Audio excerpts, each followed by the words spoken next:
What's up everyone, this is Pana, and World League Season 2 is over, finally.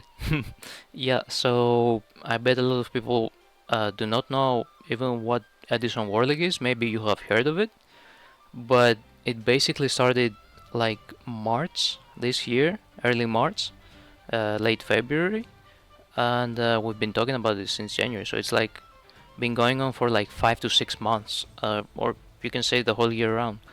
And yeah, it's finally over. So uh, I was a war chief in the War League, and I helped a lot keeping track of the statistics in the documents and make sure the players were happy.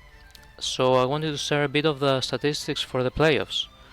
And if you want to learn a bit more about the off season or the 15 weeks before the playoffs, you can go watch Snack's video. I will link it in the description, which is basically a prelude to this video showing the statistics about the off season.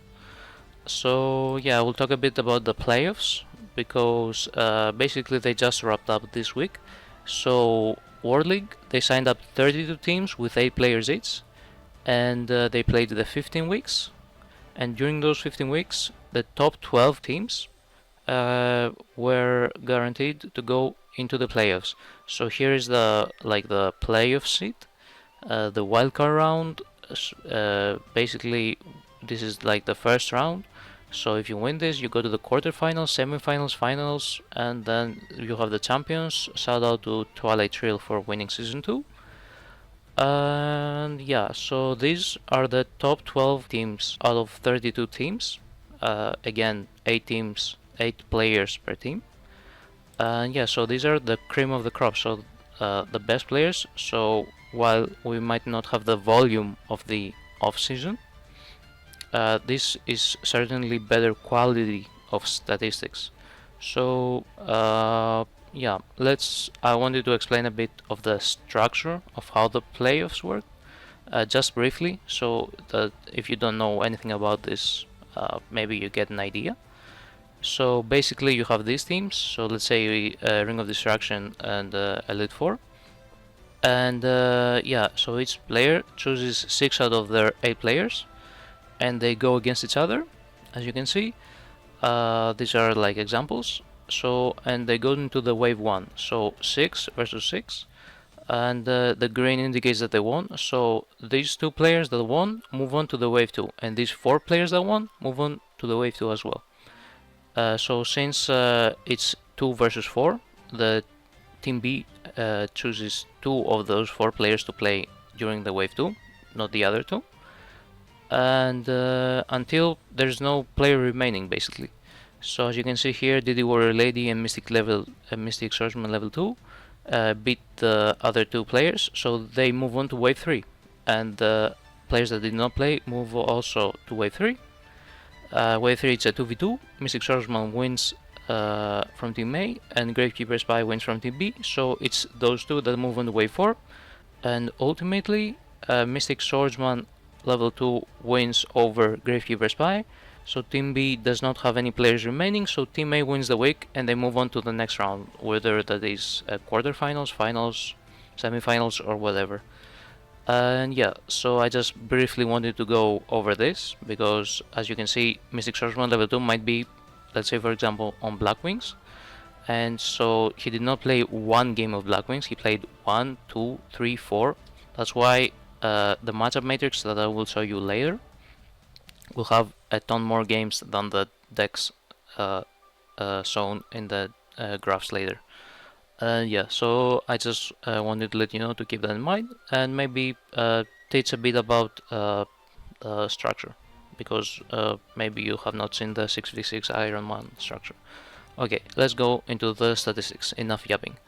So this is the World League Season 2 Playoffs deck usage, and right off the bat you can see Black Wings 43%, which is pretty crazy because it's basically half the board. So Black Wings, as you can see here, I have put it was 57 players that chose to play Black Wings. Now that could be like a player doing it multiple times. So basically, if we go back, if Mystic Swordsman goes to the second round, he can choose another deck list.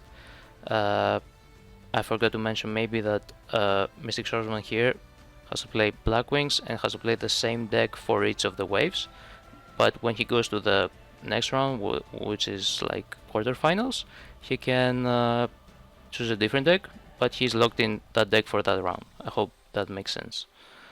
Yeah, so 43% Black Wings is pretty huge because, as you can see, the decks after that, Vayu Turbo and Frogs, it's pretty interesting.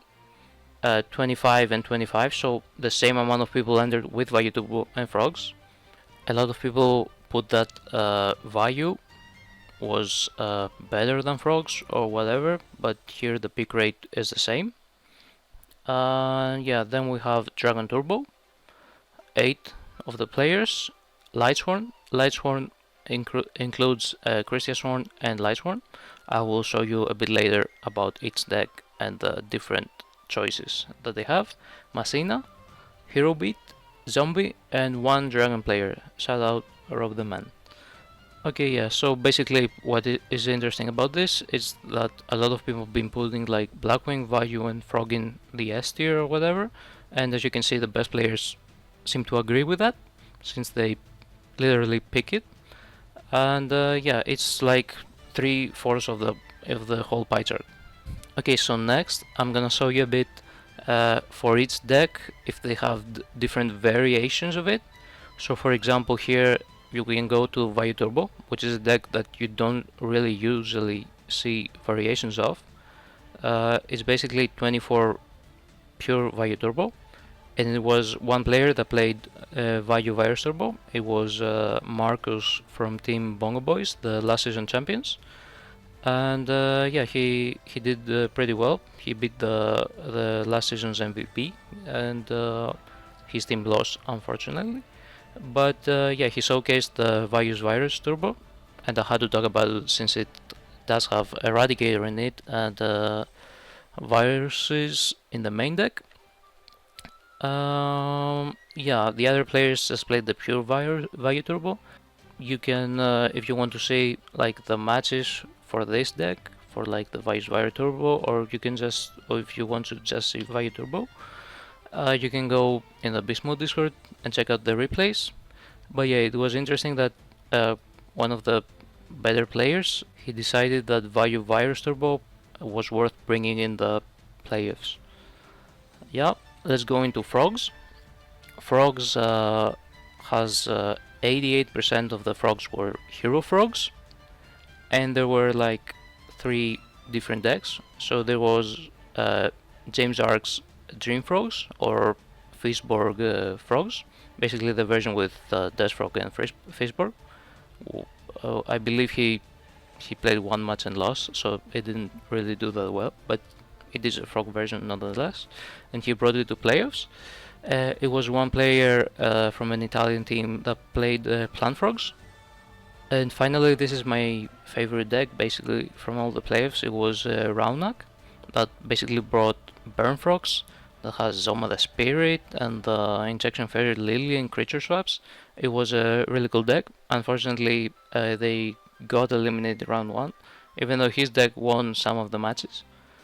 Yeah, basically the other frog variants are just Hero Frog. I saw some variations of Hero Frogs, like some were playing Malicious, some were playing Lightning Darkness Dragon, some were not, some were playing Prodigy, some were playing like Rageki Breaks, Wing Blasts. Yeah, so basically I will not disclose the decks, but you can feel free to go in the Discord and check out all the replays.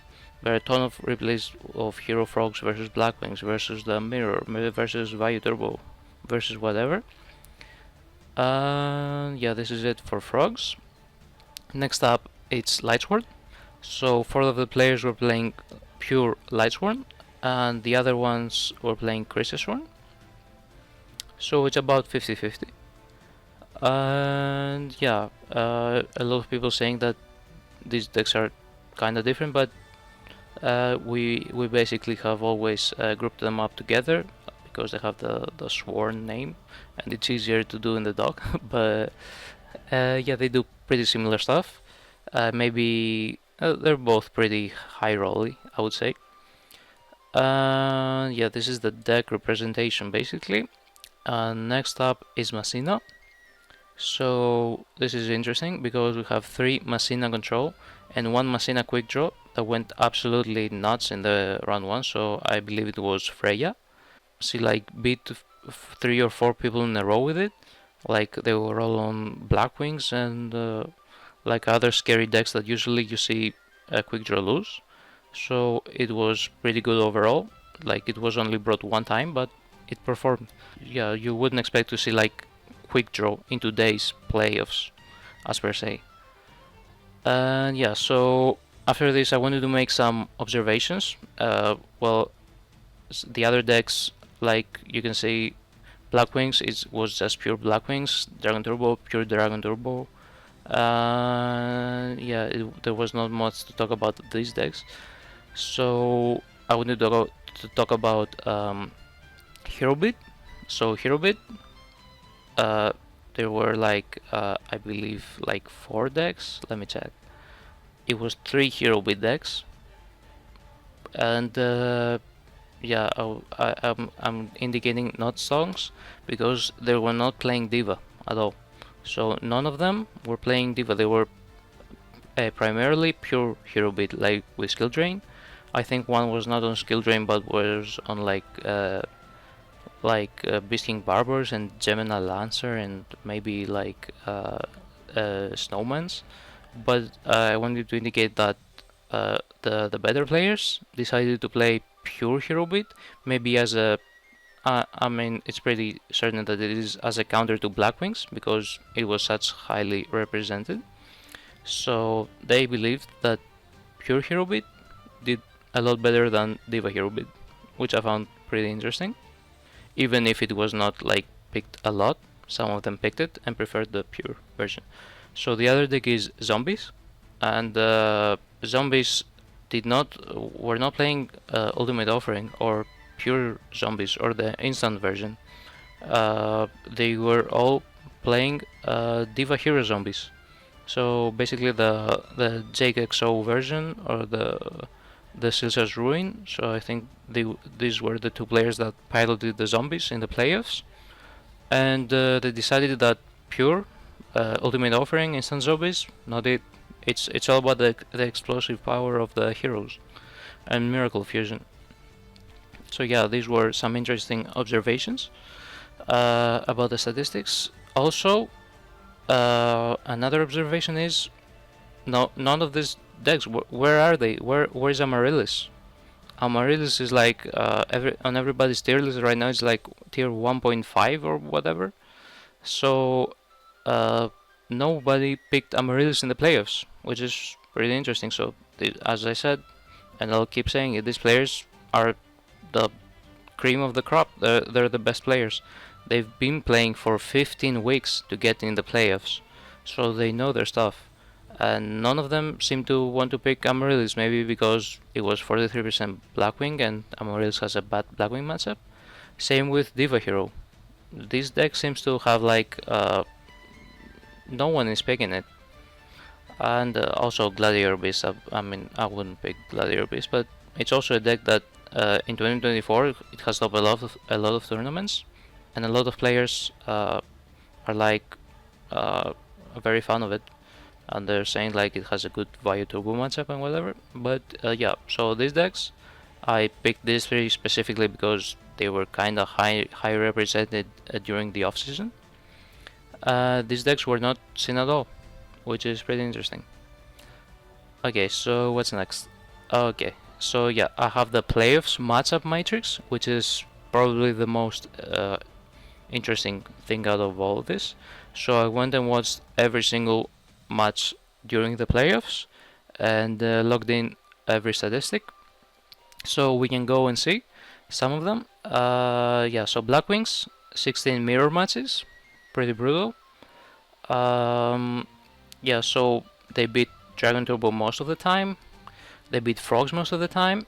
They actually did horribly against hero beat. So if someone built the pure hero beat version, as you can see, it had like, okay, it's like 5 games, but as I said, these 5 games are 5 of the best players versus each other. So yeah, 80% win rate for pure hero beat against Black Wings. This is pretty good, because otherwise it was keeping winning. So it even beat Lightsworn. It went tied with Machina, which is pretty interesting because I think Alvarado, if I'm saying that right, it was a player from Elite 4 that had a pretty interesting Machina version with Jiu-Jitsu masters, and that basically uh, had hamsters and all that stuff that Black Wings don't really like. Attacking Sura into a hamster or into a Jiu-Jitsu master, you go minus, and worked pretty well against those Black Wings decks. Black Wing beat 63% of the time the Vayu Turbo, which is pretty interesting because in the off season it was like dead on 50%, and it lost to the Zombie Hero deck, so also pretty interesting. What else? Well, Dragon Turbo did not really perform that well, despite 8 players being in it. It's pretty high representation. It was like Black Wings, Frogs, and Vayu, and then Dragon Turbo. But it did not pan out well. So even if, like, yeah, these are the best players, so these players will know how to play Dragon Turbo, they still lost to Black Wings. They still lost to even Frogs, which is it's supposed to be a good matchup for the Dragon Turbo.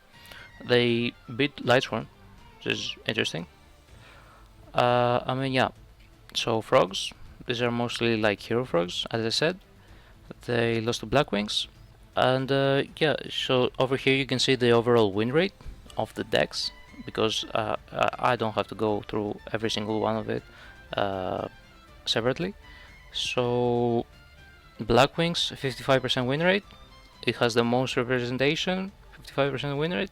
It's pretty good. It's looking like the best deck during the playoffs. So the Dragons, it was one player, Rob the Man. He won one match and then lost in the next wave. So it's like dead 50% off. But it's interesting that he picked it for playoffs, and I'm glad to see Dragons because Dragons is one of my favorite decks, as you know. Dragon Turbo, 42% win rate. I mean, it's okay. It could have been worse. It got some free wins, I guess. As you know, Ghost Rider was playing it. I think other players that have topped with it, like Raikoko, was playing it. Frog Monarch. Frog Monarch is basically frog. I don't know what it has. The Monarch. It is Hero Frog and all the other stuff that I showed you. I just forgot to erase the Monarch. 38% win rate, pretty bad. So the frog people were not doing so hot. Hero beat was so bad all season. It had like a sub 50% win rate, and in the playoffs it popped off like 5-2, 71% win rate, and against Black Wings, that's pretty crazy. No, I believe like the team that won near end was playing Hero beat, and he beat like 2 Black Wings opponents in the row in the finals with it.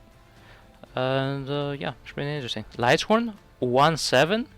Maybe it's not so luck based. Maybe it is skill based, and the luck was not on the better player's side. I don't know.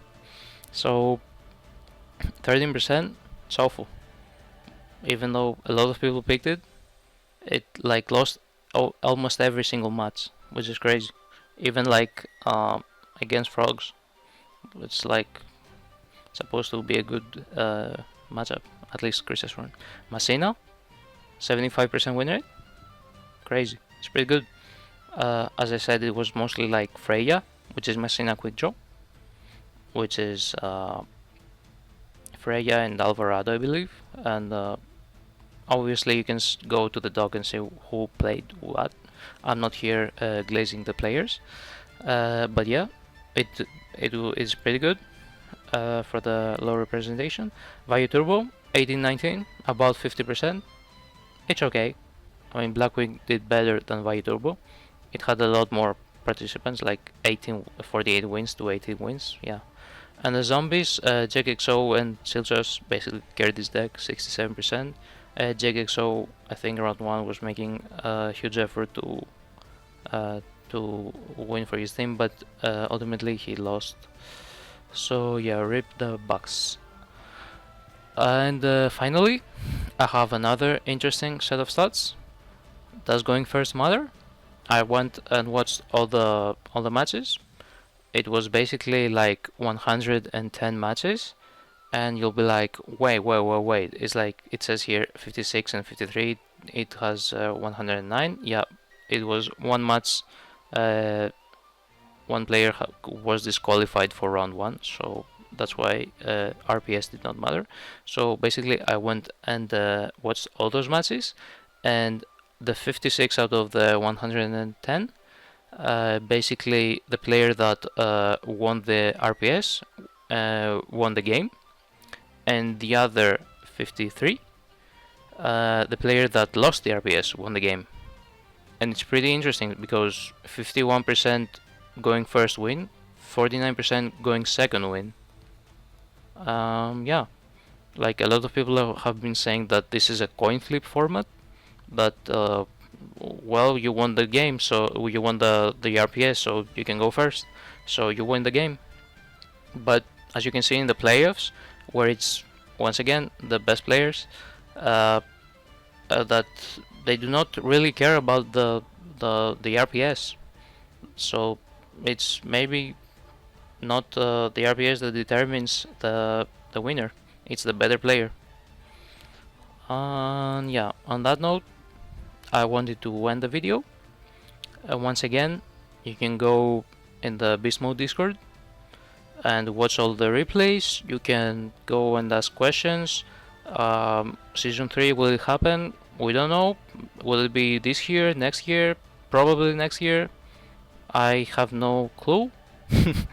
And yeah, if you want me to like, if you didn't know, I also played in the World League, and I had a pretty decent record.